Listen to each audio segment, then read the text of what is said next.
విద్యుత్ శాఖ మంత్రి గొట్టిపాటి రవికుమార్ రాష్ట్ర స్థాయిలో టాప్ 3లో ఉన్నారని సీఎం చంద్రబాబు నాయుడు బహిరంగంగానే వెల్లడించారు. మరో మంత్రి డోలా బాల వీరాంజనేయ స్వామికి నియోజకవర్గంలో ఎమ్మెల్యేగా ఉన్నప్పుడు ఉన్నంత జోష్ ఇప్పుడు కనిపించలేదని, మంత్రిగా రాష్ట్ర స్థాయిలో బ్రహ్మాండంగా ఉందని వ్యాఖ్యానించారు. ఇద్దరు ఇన్ఛార్జీలు ఎవరూ కవర్లలో ఉన్న అంశాలను వెల్లడించడం లేదు. ఎవరికి వారు మా పరిస్థితి బాగుంది, అది చాలని వ్యాఖ్యానిస్తున్నారు. ముఖ్యంగా సీఎం ఆదేశాల మేరకు తాము అధికారికంగా ఏమీ చెప్పలేమని సమాధానం దాటవేస్తున్నారు. ఆయా నియోజకవర్గాల పరిస్థితులకు అనుగుణంగా కొన్ని అంశాలపై నేతలకు సీఎం హెచ్చరించారు. ఒక ఎమ్మెల్యేను కనీసం మీరు పింఛను పంపిణీ కార్యక్రమంలో కూడా పూర్తిగా పాల్గొనలేదని హెచ్చరించినట్లు తెలిసింది.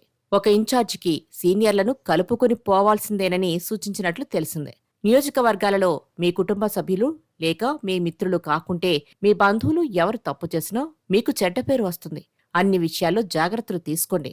పాలనలో, పార్టీ వ్యవహారాల్లో వారి జోక్యాన్ని తగ్గించాలన్నారు సీఎం. కొందరు నేతలకు వారి సోదరులు, మరికొందరికి కుటుంబ సభ్యుల వల్ల ప్రమాదం పొంచి ఉందని చాలా స్పష్టంగా హెచ్చరించారు.